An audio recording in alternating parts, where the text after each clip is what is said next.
দেখুন বন্ধুরা, এক অহংকারী পুরুষ সিংহ বনের বুকে এক ব্ল্যাক ম্যাম্বার সাপকে আক্রমণ করতে গিয়েছিল, কিন্তু সে জানত না সে কতটা ভয়ঙ্কর এক বিপদের মুখে নিজেকে ঠেলে দিচ্ছে। ক্ষিপ্ত ব্ল্যাক ম্যাম্বারটি চোখের পলকে সিংহটিকে এক মারাত্মক কামড় বসিয়ে দিল। তীব্র যন্ত্রণা মুহূর্তের মধ্যে সিংহের পুরো শরীরে ছড়িয়ে পড়ল এবং সে প্রাণ ভয়ে সেখান থেকে দৌড়ে পালালো। কিন্তু সে বুঝতেও পারেনি যে ততক্ষণে মরণঘাতী বিষ তার রক্তের সাথে মিশে সারা শরীরে ছড়িয়ে পড়ছে। মাত্র কয়েক মিনিটের মধ্যে সাপের সেই তীব্র বিষ কাজ করা শুরু করল। বিষের জ্বালায় তার ভেতরের অঙ্গপ্রত্যঙ্গ যেন পুড়ে খাক হয়ে যাচ্ছিল।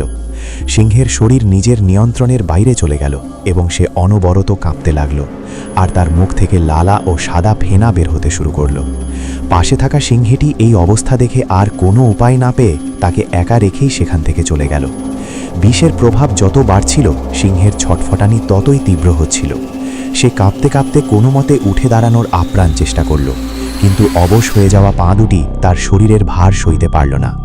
কয়েক কদম এগিয়েই সে ধাপাস করে মাটিতে আছড় খেল। প্রায় আধ ঘন্টা পর সিংহের শারীরিক শক্তি কিছুটা ফিরে এলে সে আবার লড়াই করে উঠে দাঁড়ালো।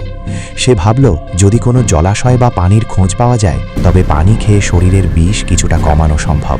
কিন্তু প্রকৃতির নির্মম বাস্তবতা তখনও বাকি ছিল।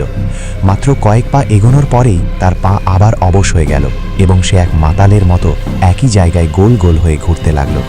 হাঁটাচলা করার কারণে রক্ত সঞ্চালন বেড়ে যাওয়ায় বিষ আরও দ্রুত তার পুরো স্নায়ুতন্ত্রকে অকেজো করে দিল। সিংহের 4 হাত পা তীব্রভাবে সংকুচিত হতে লাগল এবং তার মাংসপেশিগুলো নিজের ইচ্ছার বিরুদ্ধে কাঁপতে শুরু করল। কিছুক্ষণের মধ্যেই সে পুরোপুরি নড়াচড়া করার ক্ষমতা হারিয়ে ফেলল। মাটির বুকে নিথর হয়ে পড়ে থেকে সে শুধু যন্ত্রণায় কাতরাতে লাগল। আর যে চোখে একসময় পুরো আফ্রিকার তৃণভূমি কাঁপত, বিষের তীব্রতায় সেই চোখ দুটি এক অদ্ভুত নীল রঙে পরিণত হলো। কে ভেবেছিল যে বনের এই দাপুটে রাজা শেষ পর্যন্ত এক পুচকে বিষাক্ত সাপের সামনে এভাবে হেরে যাবে? প্রকৃতির এই অবিশ্বাস্য ও শিউরে ওঠা জীবনযুদ্ধের ভিডিওটি ভালো লাগলে একটি লাইক তো দিতেই পারেন।